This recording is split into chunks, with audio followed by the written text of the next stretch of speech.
My aunt unalived my family for my inheritance and sent me to a boarding school to silence me. I took her down and never looked back. 2 years later, she's still sending letters from prison, pleading her innocence. Drake once said, "Never let success get to your head," and my parents lived by that. You see, my entire family is made up of new money millionaires, but my parents always wanted me to grow up humble and not to be one of girls where being rich is like a personality trait. So pretty much all of my clothes were from Goodwill or Marshall's. None of us had any Apple products, and even our dog Lucky was only allowed the off-brand dog food. And at first, I hated them for it, because I'd watch those "I'm not trying to brag" Christmas hauls and wish that I could make one too. Or I'd see girls my age only wearing designer makeup and clothes and envy them with all my heart. It wasn't until I turned 15 that I could really appreciate it. I was sitting in the back of my English class when one of my friends walked in. One of the richest girls in the school turned to her friend and said, "If my parents couldn't afford first-hand clothing, I would actually unalive myself." They both proceeded to thrash around their desks while laughing, as if it was the funniest thing known to mankind. That's when I finally started to be grateful that my parents had raised me right. And I guess my parents noticed me being more humble and modest, because that's when they began to spend a little more money on me. Nothing crazy, just an extra trip or two a year. It was around this time that we planned to hang out with my Aunt Madison. She was basically the opposite of my parents. Always smelled like Chanel perfume, wore solid gold jewelry, drove a pink Tesla. So up until this point, I hadn't seen her much, and she insisted that we go on a boat trip with her together, on a boat she owned. I remember we looked so out of place, because the boat was more like a mini yacht, and my aunt was wearing a Prada swimsuit with Gucci sandals, while me and my parents were wearing secondhand Shein LOL. But at around 4 p.m., the weather took a huge turn, and the driver started to turn the yacht around. I myself was hit with extreme seasickness, so I went below the deck to lie down in the bedroom. When we finally made it to shore, I ran out to laugh with my parents about how funny that was, except I couldn't see them anywhere. My aunt had this look of pity plastered on her face, dabbing her eyes with a cloth while no actual tears came out. "They didn't make it." Her voice was dramatic and loud. The color drained from my face. The water got so choppy they fell overboard, and we didn't even realize it until it was too late. I fell to the ground in pain. My aunt waved at someone to carry me to the car, where a chauffeur drove me to her home. Anytime I tried to speak, no words came out. I spent the next few days glued to my mattress. Back then, I trusted that she was doing everything she could to find my parents. And after just 3 days, she did. Their bodies were so disfigured that it barely looked like them anymore. But it was enough to put in the casket and hold a funeral. I was going to wear a black dress my mom got me for my birthday, because it still smelled like her. But when I opened my wardrobe, everything was gone. "You're a wealthy woman, and it's time to start acting like it." Her voice was cold, and she handed me a sequined black ball gown. So the only thing I had left of my parents was our dog, Lucky. Every night I cried, he would plop himself beside me on the bed and sigh. It was like he knew what was going on. He was the only one I felt safe being sad around, because whenever my aunt saw me looking even just a little gloomy, she would hand me a gift, each one more extravagant than the last. The beige Marc Jacobs tote bag, the newest iPhone, AirPod Maxes. It got to the point that she had spent so much money on trying to cheer me up that I felt guilty for ever grieving around her. And that's how Lucky became my lifeline. Every night I'd sit curled up in my huge white silk bed sheets, feeling completely empty, and Lucky would sit in my lap and lick my face until my lips formed some sort of smile. His big brown eyes staring at me and begging me to take him on a walk was the only thing that got me out of bed on the weekends. But I'm a pretty light sleeper, so every night right as I was about to fall asleep, I'd always kick him out of my room and shut the door. It was 12 p.m. on a Saturday when I went looking for him. I had just spent the entire morning doom scrolling and crying my eyes out, but I couldn't find him anywhere. That's when my aunt walked in with a dog carrier. Except inside, it wasn't Lucky. It was a poodle. "I put down that ugly stray that was always bothering you. Meet Coco." I swear I thought she was pranking me, but then she opened the dog cage and forced me to pet her. I ran back up to my room without saying a word. I remember staring at all the expensive BS in my room, trying to think of a genuine reason as to why I shouldn't just unalive myself. And that's when I heard my aunt on the phone downstairs. She was talking louder than usual, and I was nosy. So I opened my door quietly to eavesdrop. Of course I had to get rid of them. What they were doing was practically abuse. No girl should ever have to grow up in poverty. My heart dropped. It was all on purpose. Everything. The boat trip, the storm, my parents, even Lucky. All of it orchestrated by the woman who was supposed to be family. I stood frozen at the top of those stairs, my bare feet cold against the marble. The chill seemed to seep through my skin, matching the ice that was forming in my chest. My aunt's voice drifted up, casual and businesslike, like she was discussing a real estate deal instead of unaliving. I forced myself to move, creeping back to my room on shaky legs. Each step felt like it might give me away, the plush carpet that usually muffled sound now seeming to amplify every movement. My hands were trembling so bad I could barely turn the doorknob. Once inside, I locked the door and slid down against it, trying to process what I'd just heard. She unalived them. She actually unalived my parents. And Lucky too, just because he reminded her of them. My brain kept replaying her words over and over. The casual tone, the little laugh she'd given when mentioning the boat. I had to get out of here, but how? I was 16, had no money of my own, and nowhere to go. All our relatives lived across the country, and I didn't even have their numbers. My aunt had taken my old phone the first day, saying it was outdated and embarrassing. I spent the rest of that day pretending to be sick. When she knocked on my door to check on me, I mumbled through the the wood that I had a migraine. She left a tray of food outside, some fancy salmon dish that made my stomach turn. The smell of it lingered in the hallway for hours. That night, I barely slept. Every time I closed my eyes, I saw my parents falling into those dark waves. I kept thinking about how scared they must have been. Did they call for me? Did they know what was happening? The silk sheets my aunt had insisted on felt like they were suffocating me. The next morning, my aunt barged into my room without knocking. She was dressed in a cream-colored suit that probably cost more than my dad made in a month. Her perfume, something French and expensive, made my empty stomach churn. "Get up," she said. "We're going shopping. You need a whole new wardrobe for school." I wanted to scream at her, to throw something, to run, but I knew I had to be smart. If she'd unalived my parents, what would stop her from getting rid of me too? So I nodded and got dressed in one of the designer outfits she'd bought me. We spent the day at high-end boutiques where salespeople knew her by name. They'd flutter around her like moths to a flame, bringing champagne and macarons while I stood there like a mannequin. She'd hold up dresses against me, frowning at each one like it personally offended her. "You have your mother's unfortunate bone structure," she said at one point. "We'll have to work around it." I bit my tongue so hard I tasted blood. Over the next few days, I forced myself to play along. I thanked her for the gifts. I wore the clothes. I even pretended to like that stupid poodle, though Coco seemed to hate me as much as I hated her. The dog would bare its teeth whenever I came near, like it could sense my true feelings. But I was always listening, always watching, trying to figure out my next move. My aunt seemed to relax around me once she thought I was settling in. She'd drink wine at dinner, sometimes a whole bottle, and get chatty. She told me about her business ventures, her travels, her many ex-husbands. Never once did she mention my parents except to make snide comments about their lifestyle choices. One evening, about 2 weeks after the boat incident, she got particularly hammered. We were sitting by her infinity pool, the lights of the city twinkling below us like fallen stars. The air was warm and heavy with the scent of her garden's night-blooming jasmine. "You know," she slurred, swirling her wine glass, "I tried to help your mother so many times, offered to set her up with a real career, introduce her to the right people, but no, she wanted to be a teacher." A teacher? Can you imagine? I gripped my glass of sparkling water so tight I thought it might shatter. "She loved teaching," I said quietly. My aunt waved her hand dismissively, her diamond rings catching the light. "Love doesn't pay the bills, darling. She could have had all this." She gestured at her mansion, but she chose that pathetic man instead. Well, look where that got her. That night, I made my first real plan. I needed to find evidence, proof of what she'd done. Then I could go to the police, or at least threaten her into letting me go. I started small. When she was at her Pilates class or getting her nails done, I'd sneak into her office. It was all modern furniture and abstract art, nothing like my dad's cozy study with its overflowing bookshelves and the smell of old paper. Her computer was password protected, but I found some paper files in her desk. Most of it was financial stuff I didn't understand. But I did find the papers from the boat rental company. The weather report for that day showed calm seas, no storm warnings, nothing. My hands shook as I read the details. My heart was pounding as I took photos with the new iPhone she'd given me. But when I tried to send them to myself, I realized she'd restricted the phone. I could only text and call numbers she'd pre-approved. I kept searching whenever I could. In her bedroom, I found a safe behind a painting, a gaudy abstract piece that probably cost more than my parents' house. In the garage, I discovered she had 3 more cars besides the Tesla. In the pool house, there was a whole room full of designer goods with the tag still on, like she bought things just to own them, but no smoking firearm. Nothing that proved what I knew was true. Then she told me about the boarding school. "It's in Connecticut," she said over breakfast one morning, cutting into her egg white omelet with surgical precision. "Very exclusive. They'll help you process your grief properly, away from all these painful memories." I nearly choked on my organic free-range eggs. "But school doesn't start for months. They have a special summer program for students who've experienced trauma." She smiled, but it didn't reach her eyes. "You leave next week. Connecticut, hundreds of miles from anyone who knew me or my parents. I'd be completely isolated, totally under her control." That night, I tried to run. I waited until I heard her bedroom door close, then grabbed a backpack and stuffed it with whatever cash I could find in her purse. It wasn't much, maybe $200, but it was something. I threw in a water bottle and some granola bars from the kitchen, my hands shaking the whole time. I made it as far as the front gate before the security guard stopped me. He was a large man with kind eyes who'd always nodded politely when I passed. "Miss Madison asked us to make sure you don't leave unaccompanied," he said, not unkindly. "For your safety." My safety. Right. The next morning, my aunt was furious. She didn't yell, that wasn't her style. Instead, she spoke in this calm, icy voice that was somehow worse. "I'm trying to help you," she said. "Your parents left you with nothing. I'm giving you everything. The least you could do is show some gratitude." She hired someone to pack my things for boarding school. I watched as they folded designer clothes I'd never chosen into Louis Vuitton luggage I didn't want. The only thing I managed to hide was a photo of my parents I'd found in my wallet. I tucked it into my bra when no one was looking. The drive to the airport was silent. My aunt typed on her phone the whole time while I stared out the window, trying to memorize the city where my parents had lived and died. The familiar streets looked different from the back of her town car, like I was seeing them through a filter. At the gate, she finally looked at me. Really looked at me. "This is for your own good," she said. "Someday you'll thank me." I wanted to spit in her face. Instead, I nodded and walked onto the plane. The school was exactly what you'd expect for the price tag. Rolling green lawns that looked like they'd been trimmed with nail scissors, ivy-covered buildings that probably housed more secrets than books, students who looked like they'd stepped out of a catalog. My roommate, a girl girl named Brittany from Greenwich with perfectly highlighted hair took one look at my luggage and squealed, "Oh my god, is that the limited edition? My mom's been on the wait list for months." I wanted to tell her she could have it, all of it, but I just smiled and unpacked. The grief counseling my aunt had mentioned turned out to be 1 hour a week with a therapist who spent most of the time checking her phone. Dr. Whitman had dead eyes and a voice like she was perpetually bored. The rest was regular classes, though nothing like my public school back home. Here, kids complained about their trust funds and summer homes like they were real problems, but the worst part was the isolation. My aunt had given the school a list of approved contacts, which was basically just her. I couldn't call my old friends, couldn't email my parents' co-workers. When I tried to use the library computers to reach out, I found social media sites were blocked. I made one friend, sort of. Russell was a scholarship kid from Boston who worked in the dining hall. He had dark hair that always fell in his eyes and a smile that seemed genuine in a place full of fakes. He noticed I always sat alone and started sitting with me during his breaks. He didn't ask why I never talked about my family, and I didn't ask why he sometimes had bruises on his arms. "This place is like a prison with better food," he said one day, making me laugh for the first time in weeks. My aunt called every Sunday at exactly 7 p.m. The conversations were always the same. How was school? Was I making friends? Did I need anything? I gave her the answers she wanted to hear while imagining pushing her off that yacht. The other students started calling me the ghost. I drifted through classes, ate alone, spent my free time in the library reading anything that might help me understand what had happened. Maritime law, inheritance rules, police procedures. The librarian started giving me strange looks, but never said anything. Then came the bullying. It started small. Someone put gum in my hair during assembly. My homework went missing from my backpack. Stupid, petty stuff that felt enormous when you had no one to talk to about it. I suspected Brittany was behind it. She'd gone from excited about my luggage to resentful when she realized I didn't care about any of it. "What's wrong with you?" she asked one night, her voice sharp. "Do you know how lucky you are?" Lucky. That word made me want to scream. Lucky was dead because of my aunt. My parents were dead because of her, and I was trapped in this place because of her. I started writing letters to my old friends, hoping maybe one would get through, but they always came back. Address unknown. Return to sender. My aunt had thought of everything. The worst part was birthdays and holidays. My 17th birthday passed with just a card from my aunt, and a cake the dining hall staff felt bad enough to make me. Thanksgiving meant watching other kids get picked up by their families while I stayed on the nearly empty campus. The silence in the dorms was deafening. Russell stayed too. His family couldn't afford the trip home. We ate turkey sandwiches in the empty dining hall and pretended it was a feast. "You ever think about running?" he asked, his voice echoing in the empty space. "Every day." "What stops you?" I thought about my aunt's connections, her money, her ability to make my parents disappear. Nowhere to run to. Christmas break was the worst. My aunt insisted I come home, though that mansion had never been home. She'd redecorated my room while I was gone. Everything was white and gold now, like a hotel. Even the smell was different, some expensive candle that made me sneeze. "I thought you'd like it," she said when she saw my face. More sophisticated. She threw a Christmas party and paraded me around like a show pony. "This is my niece," she'd say. "She's at Exeter Academy, top of her class." Lies. I was barely passing, too depressed to care about grades. The guests all cooed over me, telling me how lucky I was to have such a generous aunt. One woman, dripping in diamonds and reeking of wine, actually said, "It's so wonderful how Madison stepped up after that tragic accident." Accident. The word made me dizzy. That night, after everyone left, my aunt got hammered again. We were sitting by the fireplace, that stupid poodle in her lap. The fire crackled and popped, casting shadows on her face that made her look almost demonic. "Your mother never appreciated what I tried to do for her," she said suddenly. I stayed quiet, having learned that she talked more when I didn't respond. I introduced her to Gregory Ashford. "Do you know who that is? His family owns half of Manhattan. He was interested in her, could have given her everything. But no, she chose your father, a public school teacher." She spat the words like they tasted bad. "They were happy," I said softly. She laughed, that same breaking glass sound. "Happy doesn't pay for medical bills. Happy doesn't buy you a future." I tried to make her see that, but she was too stubborn, just like her daughter. My hands clenched in my lap. "What do you mean?" "Oh, don't play dumb. I see how you look at me, like I'm some kind of monster for trying to give you a better life. You're just like her, too proud to accept help. Is that why you unalived them?" The words hung in the air between us. My aunt went very still, her eyes narrowing. The fire seemed to dim. "What did you say?" My heart was hammering, but I couldn't take it back now. "I heard you. On the phone. You said you had to get rid of them." She set down her wine glass carefully. Too carefully. "You must have misunderstood, darling. You were grieving, not thinking clearly." "I know what I heard." She stood up, swaying slightly. The poodle yapped as it hit the floor. "You know what? I think you need to go back to school early. This environment isn't good for you." I was on a plane back to Connecticut the next morning. The second semester was worse. My aunt must have called the school because suddenly I had a mentor assigned to me. Mrs. Davidson, a woman who smelled like mothballs and disappointment, followed me everywhere. She sat in on my classes, ate lunch at my table, even waited outside the bathroom. "It's for your own well-being," she said when I protested, her smile never reaching her eyes. Russell couldn't sit with me anymore. My roommate requested a transfer. Even the teachers looked at me with pity and suspicion, like I might snap at any moment. I started planning again. This time, I'd be smarter. I saved every penny I could find, hiding it in a tampon box under my bed. I memorized the bus schedules. I researched homeless shelters in nearby cities. But then spring break came, and my aunt had a new surprise. "We're going to Europe," she announced when she picked me up. Paris, Milan, Barcelona, just us girls. I wanted to refuse, but Mrs. Davidson was standing right there, smiling her fake smile. How wonderful, she said. Such a generous aunt. The trip was a nightmare of museums and restaurants where my aunt criticized everything from my posture to my pronunciation of French words. She bought me more clothes I didn't want, jewelry I'd never wear, experiences that felt like prison sentences. In Paris, standing on the Eiffel Tower, she took my phone to get a photo. Smile, she commanded. You'll want to remember this. But all I could think about was jumping. When we got back to school, I found out Russell had been fired.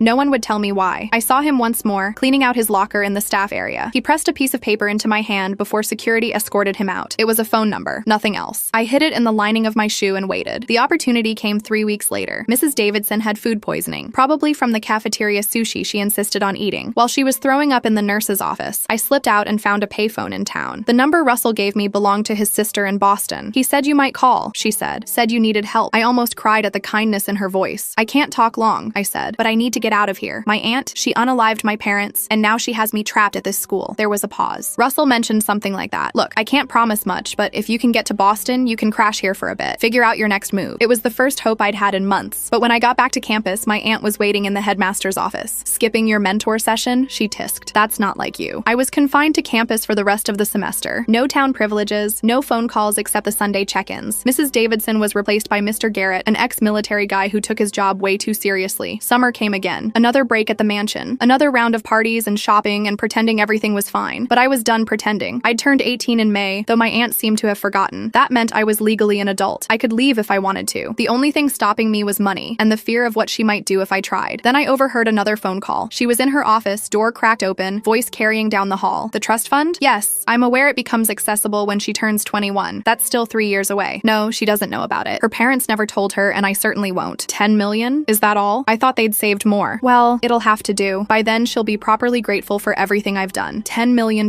My parents had left me $10 million, and my aunt was keeping it from me. I crept back to my room, mind racing. That money changed everything, but I still had to survive 3 more years, unless I didn't. That night at dinner, I put on the performance of my life. I apologized for being difficult, thanked her for everything she'd done, even complimented that stupid poodle. My aunt was suspicious at first, but I kept it up for days, weeks. By the end of summer, she actually seemed to believe I'd finally come around. I knew you'd see sense eventually, she said, patting my hand with her cold fingers. Your mother was the same way, stubborn at first, but she always came around in the end. I wanted to ask what she meant by that, but I bit my tongue. I was playing a long game now. Senior year started better. My aunt had called off the watchdogs, convinced I was finally adjusting. I still couldn't contact my old friends, but at least I could go to the bathroom alone. I threw myself into college applications, knowing it was my best chance at freedom. My aunt wanted me to go to her alma mater, some fancy private school in Vermont, but I applied everywhere I could, using the school computers when she wasn't monitoring my activity. Then came Thanksgiving, and everything changed again. I was back at the mansion for Thanksgiving break, and my aunt was hosting another one of her dinner parties. The usual crowd of rich people pretending their lives had meaning. I was wearing another designer dress I hated, making small talk with people whose names I'd forget by dessert. That's when I noticed something different about my aunt's behavior. She kept checking her phone, stepping out to take calls. Her lawyer, Gregory something, showed up halfway through dinner, which was weird even for her. After everyone left, she cornered me in the kitchen while I was loading the dishwasher. She'd had more wine than usual, and her words were slightly slurred. I need you to sign some papers, she said, sliding a folder across the marble counter. Just routine stuff for your trust fund. I froze. She'd never mentioned the trust fund before. I pretended to read through the documents, but the legal language made my head spin. From what I could understand, it was giving her extended control over my inheritance. What is this exactly? I asked, trying to keep my voice casual. Nothing important, just making sure everything's properly managed until you're ready. She watched me with those cold eyes. Sign here. I signed. What choice did I have? But I made sure to take pictures of every page when she went to refill her wine glass. Back at school, I showed the photos to anyone who would look. Most kids shrugged it off, but this one girl, Julia, her dad was a lawyer. She squinted at my phone screen during study hall. This is sketchy, she whispered. Like really sketchy. She's basically trying to lock down your money past when you turn 21. My heart sank. Of course she was. Christmas break was when things really started falling apart. My aunt was acting paranoid, installing new security cameras everywhere. She hired more staff to watch me. Even that stupid poodle seemed to be spying on me, following me from room to room. One night, I couldn't sleep and went down for water. My aunt was in her office, door closed, but I could hear her clearly. No, the boat captain won't be a problem. I paid him enough to disappear. The crew members, they barely spoke English. They're probably back in their countries by now. The girl, she's completely under control. Weak, just like her mother. I stood there in my pajamas, shaking. She was talking about my parents unaliving like it was a business transaction. Then she said something that made my blood run cold. If she becomes too much trouble, we can always arrange another accident. Boarding school students OD all the time. Tragic, but not suspicious. I ran back to my room and threw up in the designer wastebasket. She was planning to unalive me too if I didn't play along. The next morning, I acted like nothing happened, smiled at breakfast, complimented her new bracelet, but inside I was screaming. I had to find evidence, real evidence, something that would stick. That's when I remembered our old house, my parents' house. My aunt had mentioned selling it, but maybe she hadn't yet. Maybe there was something there that could help me. I convinced her to let me visit it one last time, told her I needed closure before going to college. She actually bought it, probably because I'd been such a good little puppet lately. The house looked exactly the same from the outside. Same blue shutters my dad painted every summer. Same garden where my mom grew tomatoes. But inside, everything was covered in sheets, like ghosts of my former life. My aunt waited in the car while I went in, giving me 20 minutes. "Don't dawdle," she said, checking her phone. I ran straight to my dad's study. Most of his stuff was gone, but I knew his hiding spots. Behind the loose baseboard, I found it. An old phone, the kind with actual buttons. The battery was dead, but I shoved it in my pocket anyway. In my parents' bedroom, I found something else. A letter, tucked inside my mom's jewelry box. It was addressed to me, dated just a week before they died. "Our dearest daughter," it read. "If you're reading this, something has happened to us. We've set aside money for your future, but more importantly, we want you to know the truth about Aunt Madison." I heard the car horn. My time was up. I stuffed the letter in my bra and ran. Back at the mansion, I locked myself in the bathroom and read the rest. My parents had known Madison was dangerous. They'd been documenting her threats, her attempts to control their lives. They'd hidden evidence in a safety deposit box, giving me the location and key number. The key. Where was the key? I spent the next 3 days tearing through everything I owned, pretending to pack for school. Finally, I found it in the lining of my old wallet, the one my aunt had tried to throw away. My mom must have sewn it in there, but how could I get to the bank without my aunt knowing? The answer came from an unexpected source. Coco, that horrible poodle, got sick, like really sick, throwing up everywhere, shaking. My aunt freaked out and rushed her to the emergency vet. While she was gone, I called an Uber with the cash I'd hidden. The driver, an older woman named Betty, didn't ask why I looked so scared. The bank was 20 minutes away. I had maybe an hour before my aunt noticed I was gone. The safety deposit box was small, but what was inside changed everything. Photos of the boat from different angles, showing clear skies, weather reports my parents had printed, recordings on an old device I didn't recognize, and a will, notarized and witnessed, stating clearly that if anything happened to them, I should go to my godparents in Oregon, not Madison. I took photos of everything with my phone, then grabbed the physical evidence. On my way out, I asked the bank manager to make copies of everything and seal them in a new box only I could access. The Uber driver was still waiting. "You okay, honey?" Betty asked, seeing my face. "I need to go to the police station," I said. But when we got there, I saw my aunt's Tesla in the parking lot. She'd figured out where I'd gone. "Drive," I told Betty. "Please, just drive." We ended up at a McDonald's 3 towns over. I was crying, shaking, trying to figure out what to do. Betty bought me a coffee and sat with me. "You want to talk about it?" she asked gently. So I told her everything. The boat, the unalivings, the evidence. She listened without interrupting, her face getting paler with each detail. "My son's a detective in Boston," she said finally. "Different jurisdiction. Your aunt won't have connections there." She called him right there in the McDonald's. Within an hour, I was in a police station telling my story again, this time to people who actually listened. The investigation moved fast after that. The evidence from the safety deposit box was damning. The weather reports alone proved my aunt had lied about the storm. The recordings were my parents discussing their fears about Madison, dated just days before their death. They arrested her at the mansion. I wasn't there, but I heard she tried to blame everything on the boat captain, then the crew members, then claimed my parents had been sewers Lytle. Each lie made things worse for her. Her fancy lawyer was good though, really good. He got her out on bail, convinced the judge she wasn't a flight risk. The trial would take months, maybe years. I couldn't go back to the mansion or the boarding school, but my godparents in Oregon, Frank and Catherine, welcomed me immediately. They'd been trying to find me since my parents died, but my aunt had told them I didn't want contact. "We never believed her," Catherine said, hugging me so tight I could barely breathe. "Your mother would never have wanted you with Madison. Living with them was like breathing again. Their house smelled like coffee and books, just like home. They had 3 kids of their own, all younger than me, who immediately adopted me as their big sister. But the best part, they had lucky. My aunt hadn't put him down. She'd sold him to a pet store, and by pure coincidence, Frank had bought him for the kids just a month later. He recognized me immediately, nearly knocking me over with his enthusiasm. "We couldn't believe it when we saw him," Frank explained. "He had your family's address on his chip. We tried to contact you, but Madison, always Madison, controlling everything. The trial was a circus. My aunt showed up in designer suits, playing the grieving sister. But the evidence was overwhelming. The boat captain eventually testified in exchange for a lighter sentence. He admitted she'd paid him to take them to a specific spot where the currents were dangerous, to turn off the emergency equipment, to lie about the weather. She still didn't get convicted of unaliving. Her lawyer argued it down to manslaughter, claimed she only meant to scare them. But she got 15 years, plus fraud charges for trying to steal my inheritance. Turns out my parents were smarter than anyone knew. They'd set up the trust so that if anything happened to them before I turned 21, and Madison was my guardian, she could only access a small monthly amount for my care. The rest was locked away. That's why she needed me to sign those papers. I started college in Oregon, close to my godparents. Nothing fancy, just a state school where I could study education like my mom. I wear regular clothes now, shop at Target, eat cafeteria food. It feels like home. Russell reached out through social media once everything hit the news. He'd been fired for asking too many questions about me. We still talk sometimes. He's doing better, working at a restaurant in Boston, saving for culinary school. Julia from boarding school messaged me too, said her dad would have helped pro bono if I'd needed it. It's nice knowing not everyone from that place was awful. I still have nightmares sometimes, still flinch when I smell Chanel perfume, but Lucky sleeps on my bed every night, and my godparents never complain about his fur on the furniture. The money's still there, waiting for me to turn 21. $10 million.